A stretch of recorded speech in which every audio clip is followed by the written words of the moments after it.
Nós teremos que ser rigorosos com o tempo para encaminhar a favor o deputado Kim Kataguiri.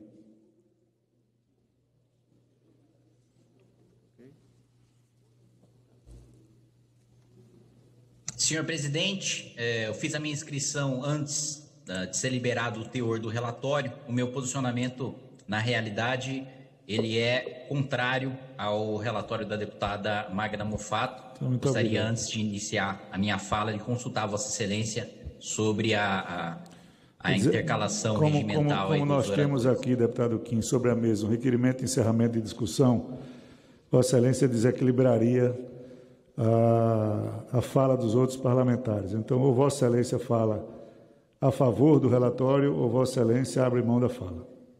Não, presidente, não posso fazer nenhuma coisa nem outra. A minha eu posso, presidente. Se o senhor não pode, eu posso. Então, a minha inscrição é regimental, presidente. Vossa Excelência se inscreveu sem saber do relatório, deputado Kim. O relatório não foi divulgado previamente, presidente. Pois eu estou dizendo agora que Vossa Excelência ou fala a favor ou não fala. Muito obrigado, deputado. Não, presidente, Vossa Excelência não pode decidir a minha posição por mim. Deputada Fernanda Melchiona, a favor do relatório.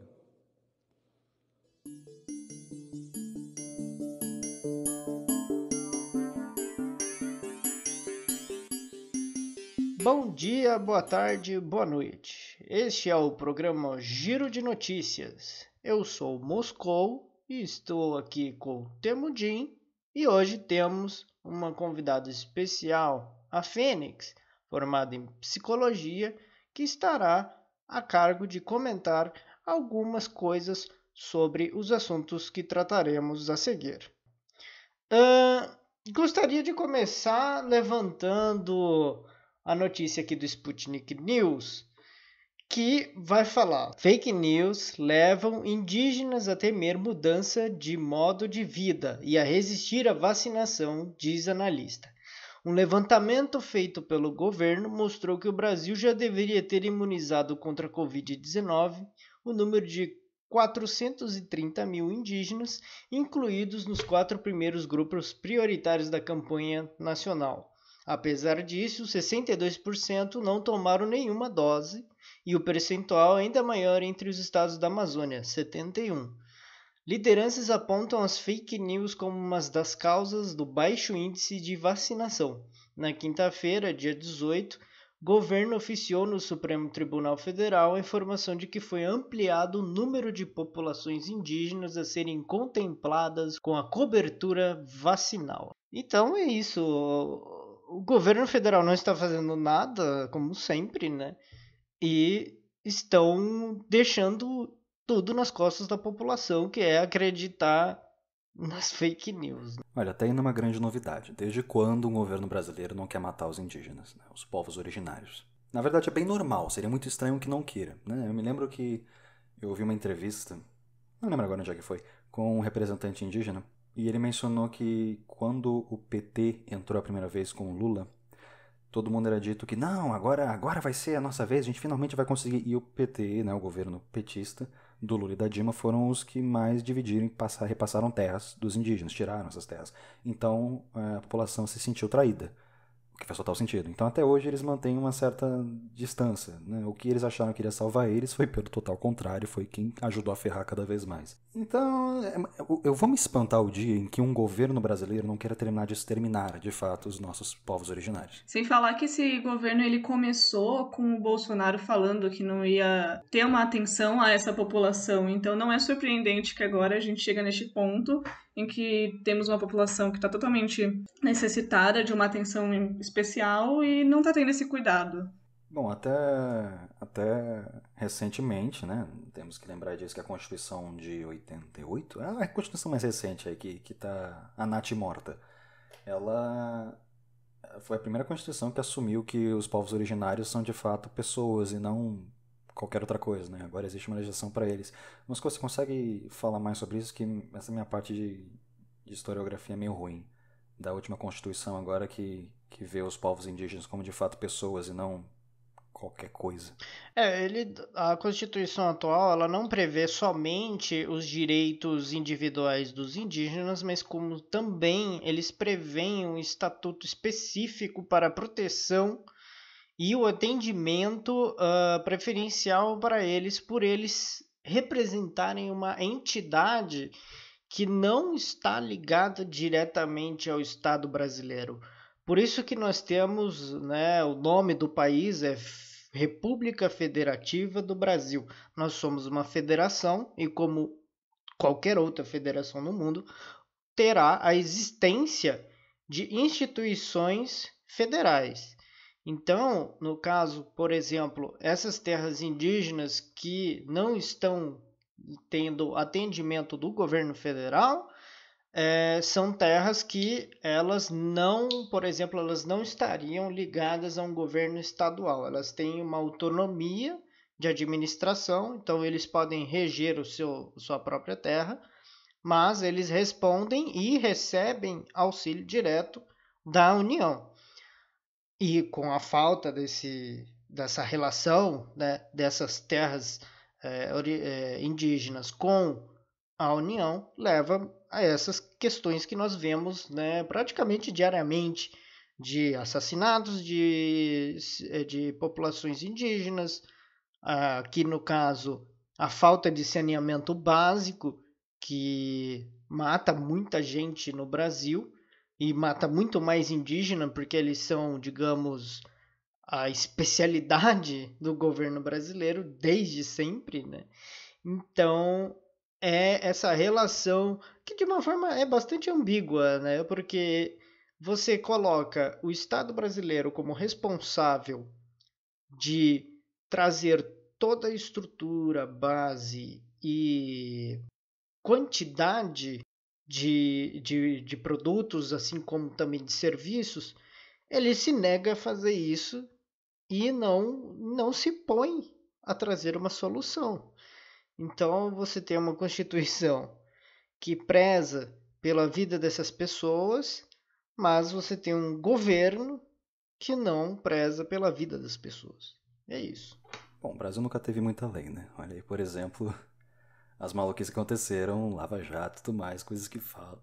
Olha o próprio Bolsonaro, né? Que já passou há muito tempo dos limites da lei e continua aí pela lei. Então, lei no Brasil é mais uma piada. Quando você escuta as pessoas falando que a Constituição de 88 é natimorta, ou seja, ela já nasceu sem vida, é fato. Sim. Bom, seguindo para a próxima notícia, temos aqui também pelo Sputnik News, Câmara dos Deputados mantém prisão do deputado Daniel Silveira. Nesta sexta-feira, dia 19 de fevereiro, a Câmara dos Deputados decidiu manter a prisão do deputado federal Daniel Silveira, do PSL, com 364 votos a favor e 130 contra. Em sua defesa virtual, durante a sessão da Câmara, o deputado pediu desculpas pelos ataques contra o Supremo Tribunal Federal e se disse arrependido de seus atos. A fala do deputado foi realizada antes e depois da exposição da relatora Magda Mofato, que pediu a manutenção da prisão de Silveira. O advogado do deputado argumentou pela inconstitucionalidade da ordem de prisão, focando na defesa da liberdade de expressão e imunidade parlamentar. Como diria um historiador da Primeira e Segunda Guerra Mundial, nada de novo no front. É engraçado esse ser humaninho aí que foi preso. Porque a primeira coisa que eu achei engraçada é porque ele é branco e como ele foi preso e ninguém pediu o histórico psicológico dele, né? Porque aparentemente pra você ser preso branco por alguma coisa que você fez, você pede o histórico psicológico pra dizer que tava com depressão, que tá estressado, alguma coisa. Mas ignorando esse ponto engraçado, tem o segundo, né? Que ele xinga as instituições, ele fala tudo, mas ele ao mesmo tempo está usufruindo delas.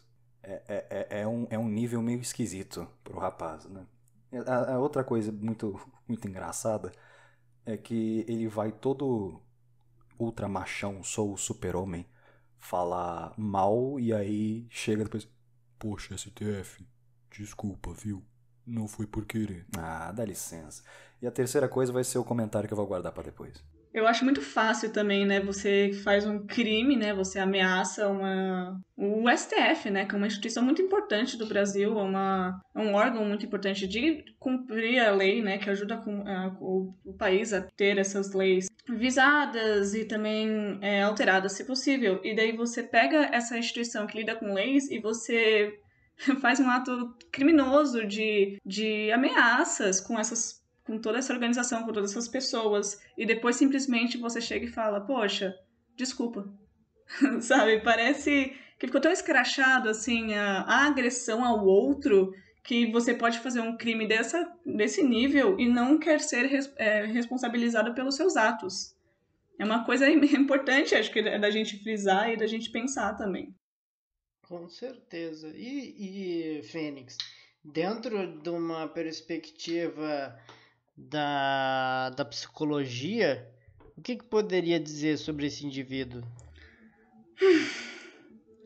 O que dizer de um indivíduo que, por puro prazer, ele destrói uma placa importante, que foi a placa da Marielle, né?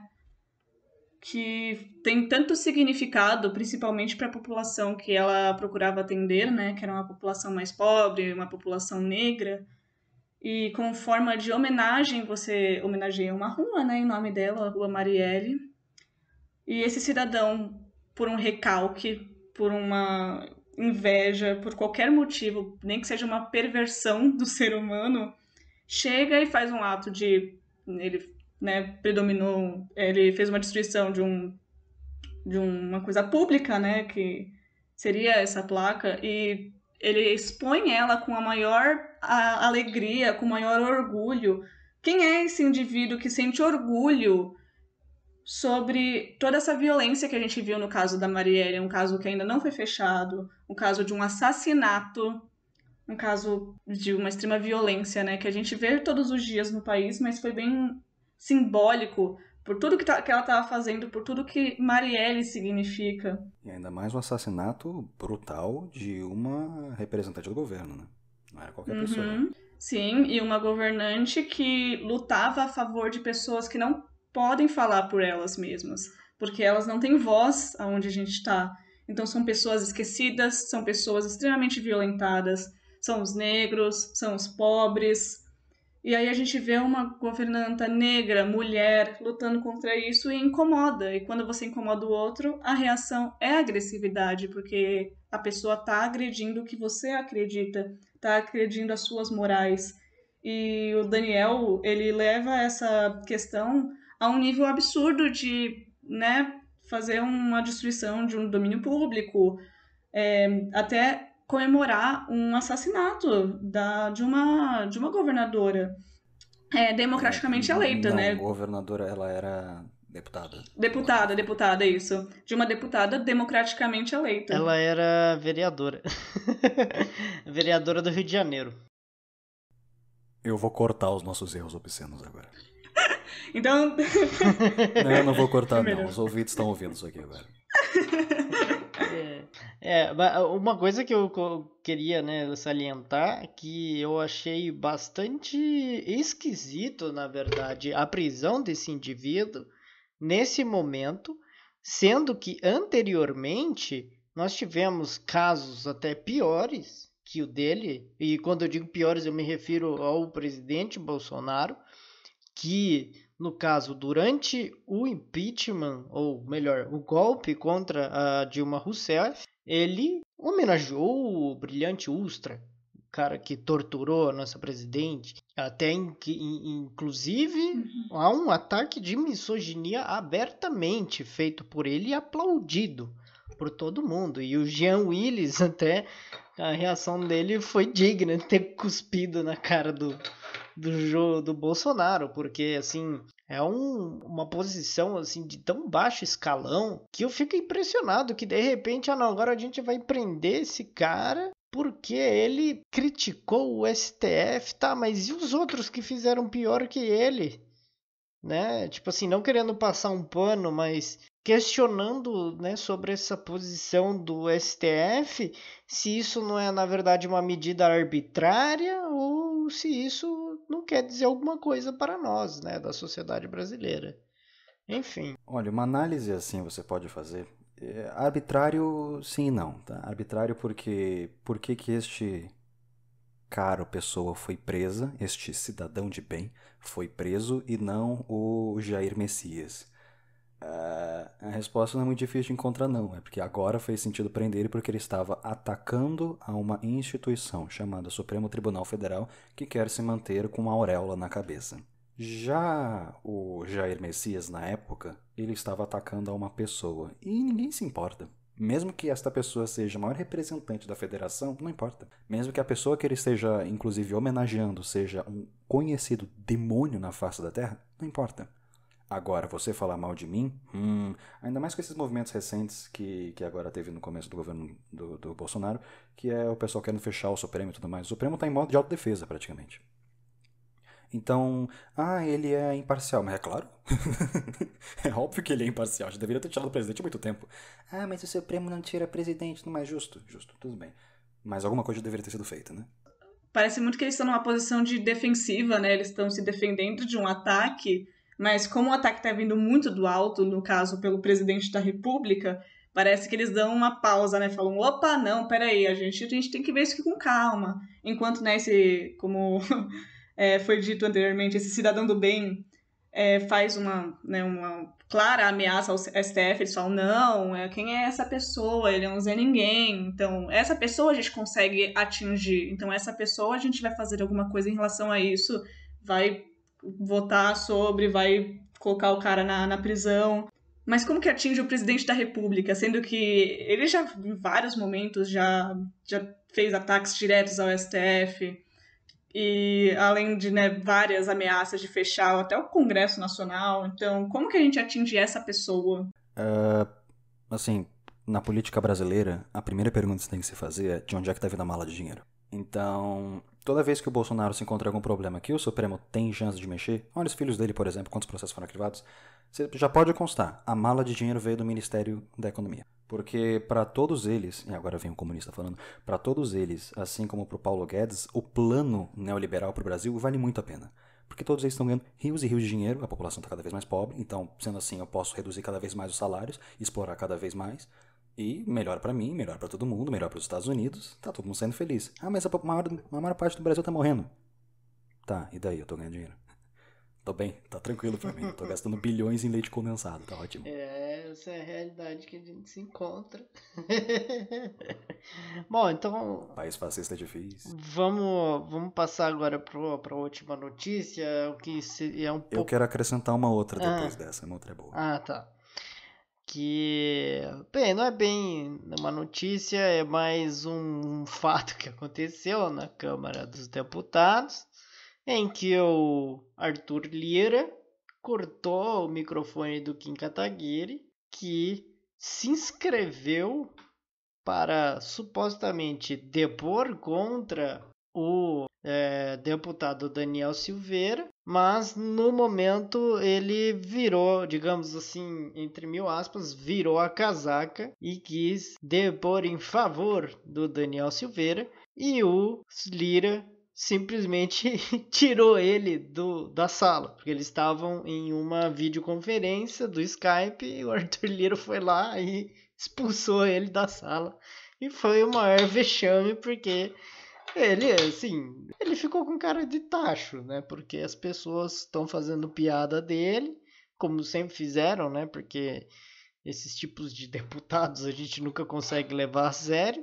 E o assunto só assim, foram ali acho que 1 minuto e 10 segundos de encheção de linguiça na Câmara e ficou por isso mesmo.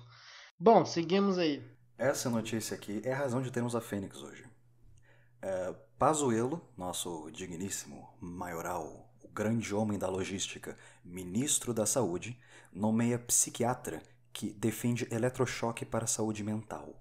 O tratamento é recomendado para pacientes com esquizofrenia, transtorno depressivo maior, transtorno afetivo bipolar e indolor. E é indolor. O nome do ser humaninho é Rafael Bernardo Ribeiro, que é o novo coordenador geral de saúde mental, álcool e outras drogas do Departamento de Ações Programáticas Estratégicas da Secretaria de Atenção Primária à Saúde.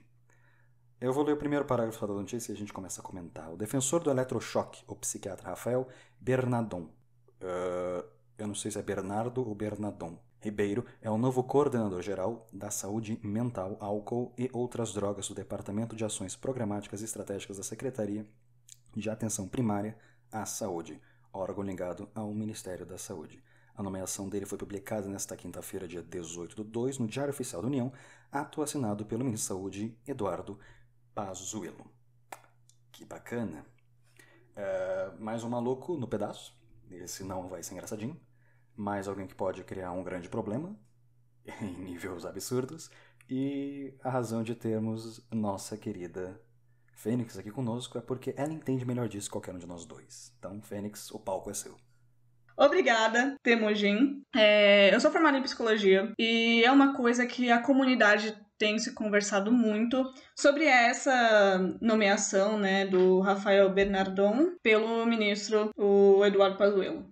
O que acontece é, os manicômios, eles foram criados com o intuito de botar a gente lá que não batia bem da cabeça e que poderia ser, abre aspas, um perigo para a sociedade e para eles mesmos. O problema do manicômio, ele começa e termina com essa frase, porque o intuito do manicômio nunca foi tratar essas pessoas para que elas ficassem melhores. O intuito era esconder essas pessoas da sociedade. Então, elas não tinham contato com a sociedade não tinha contato com elas, o que levava, né, a um completo isolamento dessas pessoas que acabavam sendo internadas e não melhorava em nada o próprio quadro delas. Em um segundo momento, começou a ser um motivo para internar pessoas que às vezes nem transtorno tinham. Então, se a pessoa tinha algum tipo de atitude estranha de qualquer nível, se o médico achasse que ela, abre aspas, fosse louca, ela poderia ser, sim, internada em um desses lugares, mesmo não tendo necessidade de um acompanhamento psiquiátrico, psicológico. A questão da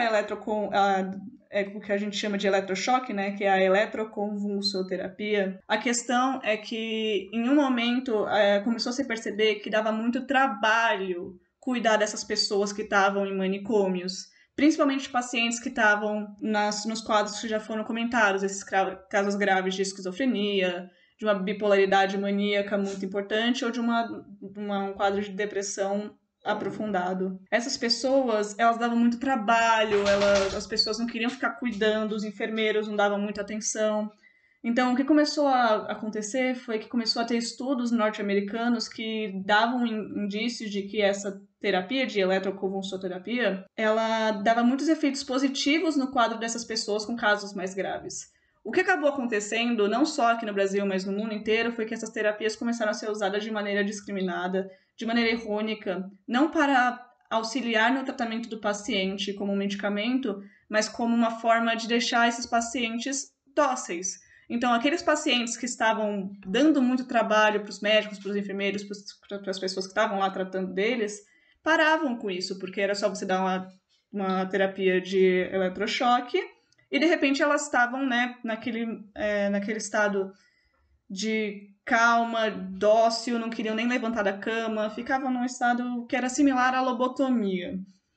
Então, tanto essa eletrochoque terapia quanto a lobotomia foram coisas muito usadas no começo do século passado, aqui no Brasil também.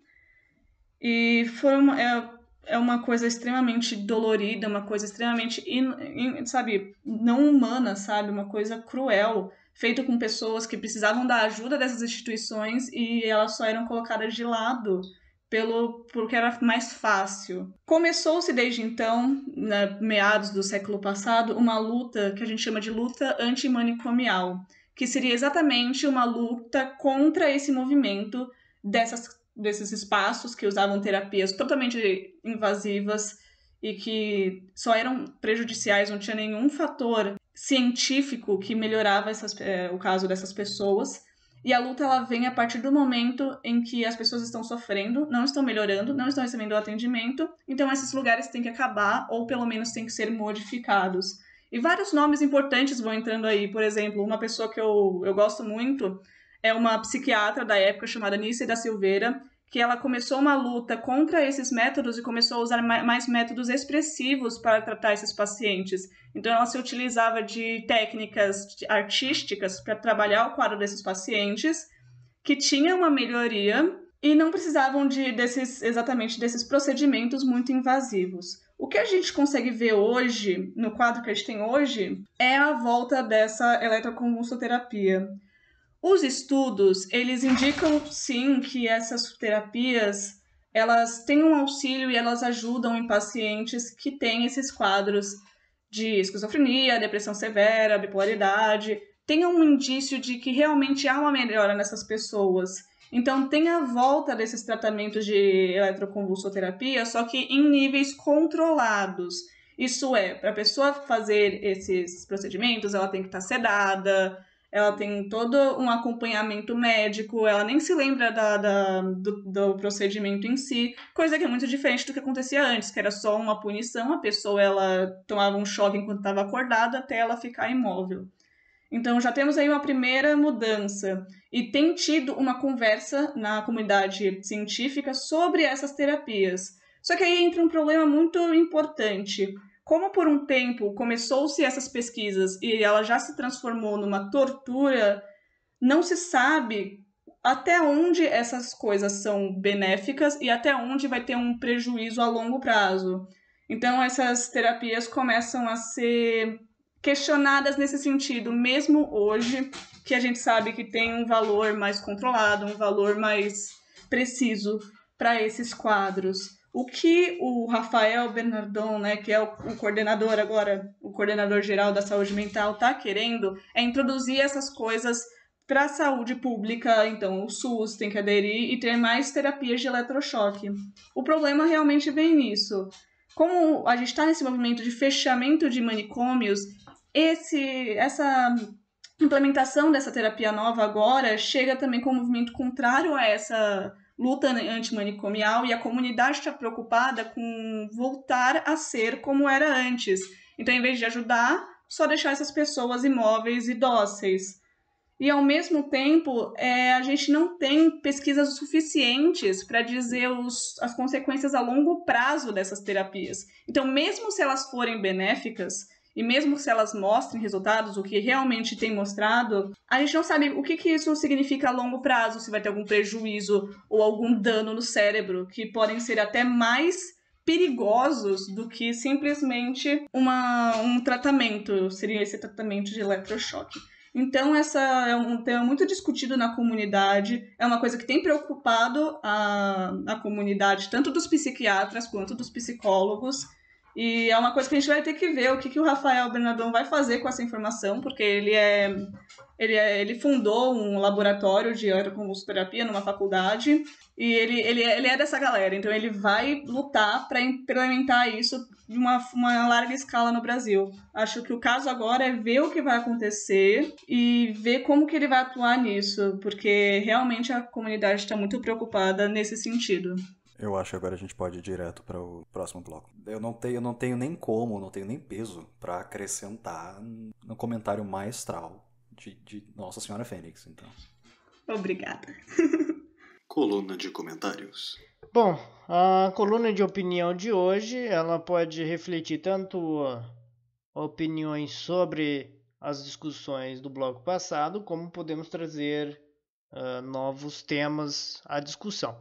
No caso, eu gostaria de perguntar para a Fênix se a psicanalista que ela cita não seria uma psicanalista que desenvolveu o trabalho em correspondência com o Dr. Carl Jung, que é aquele psicanalista que se utiliza dos métodos o homem e os seus símbolos. Sim, a Anice da Silveira, ela foi a primeira psiquiatra brasileira a seguir a teoria junguiana, então a teoria que veio do Carl Jung. É engraçado isso, porque ela correspondeu com o Jung, ela começou a ler os trabalhos, os livros de Jung, e começou a aplicar os métodos expressivos nos pacientes de um que era um hospital psiquiátrico, não é um manicômio da época, e começou a aplicar nesses pacientes. e ela começou a perceber uma melhora muito diferente do que estava sendo visto anteriormente nesse hospital. Então ela conseguiu ser parte de um experimento para a comprovação de que realmente esses símbolos que o Moscou estava falando, que é o homem e seus símbolos, que tem toda a teoria junguiana, ele está muito presente, porque os símbolos, algumas vezes, eles vão se repetindo porque eles ativam um arquétipo, e o arquétipo ele está presente em todos nós, da nossa sociedade, do mundo inteiro, independente de cultura, independente de idade, de geração. E a Nise, ela fez um trabalho muito legal com mandalas, que ela chegou a mandar para o Jung, quando ela estava se correspondendo com ele, e ele convidou a Nise para expor essas obras na Áustria, né, que era onde o Jung ele morava, ele residia. Então a Nise, a gente pode até dizer que ela foi quase como uma aluna de Jung e que correspondeu como iguais com ele. E é muito legal o trabalho que ela faz. Tem até o Museu do Inconsciente, que está no Rio de Janeiro, que tem várias dessas obras. Mas é isso mesmo. Tem toda essa ligação com o Jung e tem esse trabalho muito bem desenvolvido, que foi um método contrário ao que estava sendo a eletrochoque, ou eletroconvulsioterapia, e as lobotomias que estavam sendo feitas na época. Muito interessante isso, porque o estudo que eu faço, ele permeia principalmente na questão das construções sociais e por que algumas construções sociais se repetem em determinados lugares e como que muitas vezes determinadas culturas se apropriam de determinados imaginários sem mesmo sequer saber de onde eles vêm. Mas enfim, vamos passar a bola aí pro pessoal que quiser falar. Vulgo eu? É. Ok, vulgarmente conhecido como Temujin, aquele capaz no canto. Tá bom. Eu me sinto um pouco mal, porque vocês estão numa conversa de tão alto nível, falar uma coisa tão boba aqui, mas tudo bem. Eu vou estender 2 comentários sobre a prisão do cidadão de bem, o rapaz carequinha. A primeira é sobre liberdade de expressão. Gente, liberdade de expressão, se for implementada de fato, ela meio que deixa você falar o que quiser, só que você vai pagar pelo que você falar. Então, se você estabelece uma lógica de liberdade de expressão que, mesmo que a pessoa fale uma coisa, ela vai ter que pagar por isso, não vai ter liberdade de expressão de fato. Então, não é uma coisa que existe. E a parte mais importante, e isso aqui fica da minha própria consciência, não vou impor isso a ninguém, mas tem gente que não tem que falar não, tá? Por exemplo, nazista, não precisa falar não. Preferencialmente a gente costura a boca do rapaz. Liberal é melhor que não fale, entende? Então, qualquer discurso que seja de ódio ou que seja um discurso sectarista, né? Te divide, separa, um discurso quase próximo do apartheid, não tem que ter esse discurso, não. Esse tipo de coisa não pode ser aceita. Então, essa ideia de liberdade de expressão, de você poder xingar quem bem quiser, não. Você está escondendo, você está usando do pressuposto de liberdade de expressão para poder azucrinar a vida de outro.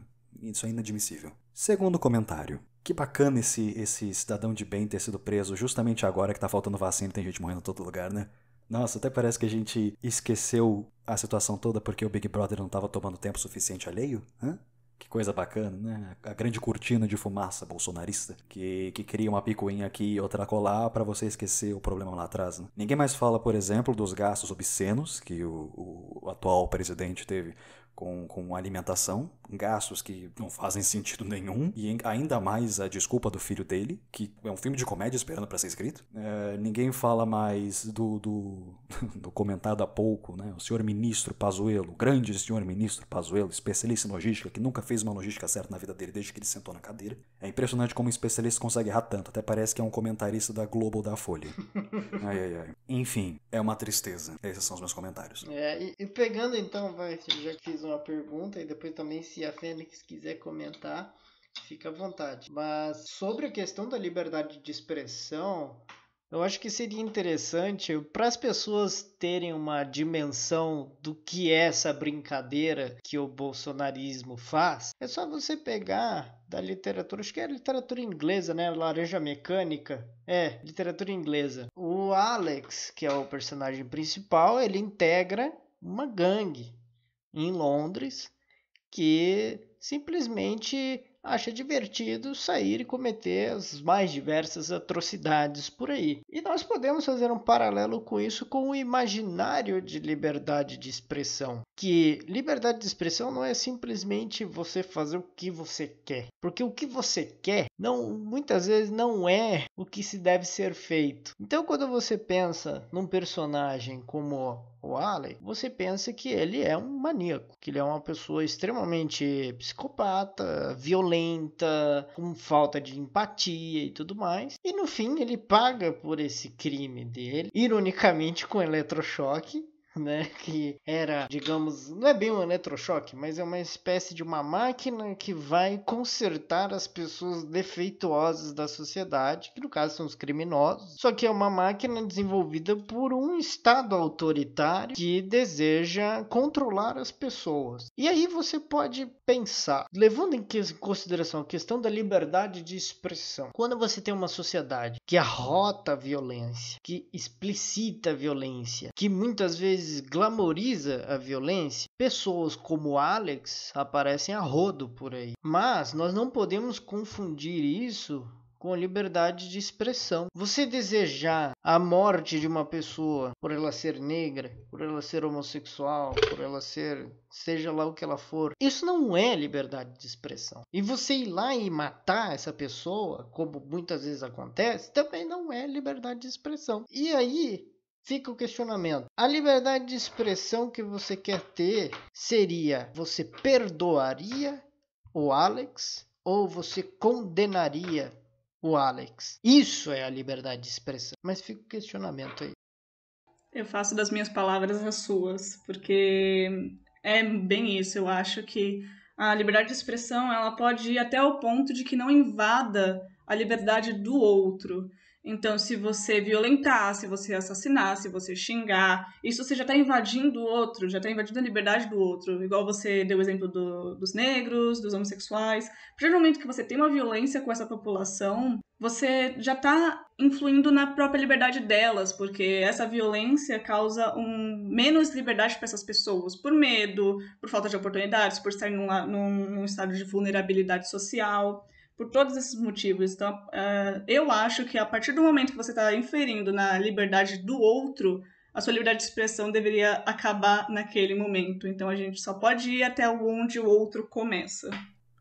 Eu não vou me estender muito mais, senão a gente vai passar até amanhã. Então, a gente pode ir para o próximo bloco, que é o bloco favorito. Tá bom. Então, encerramos aqui a discussão. Vamos para o próximo bloco. Prêmio Otário da Semana. Agora, começando o idiota da semana. É o meu bloco favorito. O otário da semana. Vocês não fazem ideia o quanto eu espero isso. É segunda, terça, quarta, quinta. A gente tem que gravar. Porque eu luto bravamente, senhoras e senhores, para manter o prêmio otário da semana. Gente, tá ótimo. Só espera. Bom, então o prêmio vai para o aniversariante dessa semana, que é a Folha de São Paulo, por ter... Parabéns, Folha. Você tá, assim, espetacular. Espetacular em propagar... 100 anos e só agora você ganha o prêmio otário da semana. Culpa nossa, não é culpa sua. Você fez por onde? É culpa nossa, a gente não começou o programa antes. Ela se esforçou.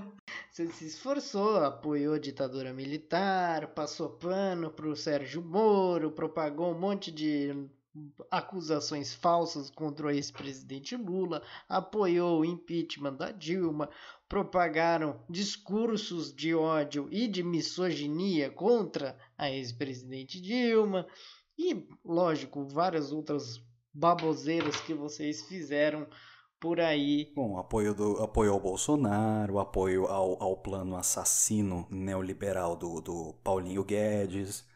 A lista é fenomenalmente gigante. Então fica aqui os nossos parabéns, Folha. Você, assim, é uma guerreira. Fez por onde. Você e todo mundo aí dentro dessa caixinha de sapato. Vocês são fenomenais. Vocês merecem. Espero que vocês agradeçam a academia. Parabéns, Folha, por fazer a nossa sociedade um lugar pior para se viver. Muito obrigada. Meus agradecimentos. Exatamente. E eu gostaria de passar, aliás, um conselho amigável, ou melhor ainda, um piropo conciliativo para Folha de São Paulo. Um piropo conciliativo para Folha de São Paulo seria: chequem as notícias e as informações que vocês vão passar antes de publicar qualquer coisa. Chequem. Mesmo que venha do STF, da PGR, da Polícia Federal, não importa. Chequem, verifiquem se não é um grupo de Telegram que está articulando uma conspiração sem pé nem cabeça. Então esse fica aqui o meu piropo amigável de conselho. Meu piropo amigável de conselho para a Folha de São Paulo. E espero que vocês não fiquem magoados, porque nós, mesmo assim, nós amamos muito vocês, porque nós somos pessoas do bem. Eu não amo, não. Eu guardo ódio e rancor. Gente, eu amo coxinha. Folha eu no máximo olho às vezes. No máximo folha eu uso pra fumar tabaco, tá, né? Mas ok. Mentira que eu não fumo mais. Parabéns, Folha de São Paulo. Dessa vez você ganhou do governo federal, que é sempre uma dificuldade.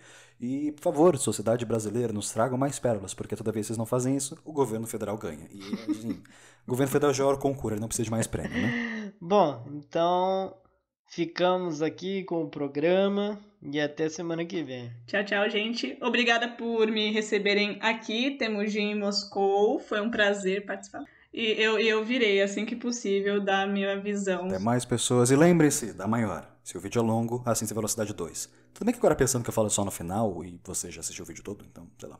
Boa sorte aí.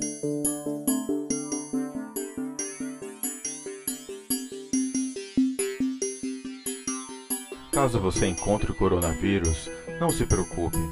Coma ovo, alho, gengibre, mel. Mas também faça um pedido. Coronavírus, mate o presidente. Coronavírus, mate o presidente. Coronavírus, mate o presidente. Coronavírus, mate o presidente.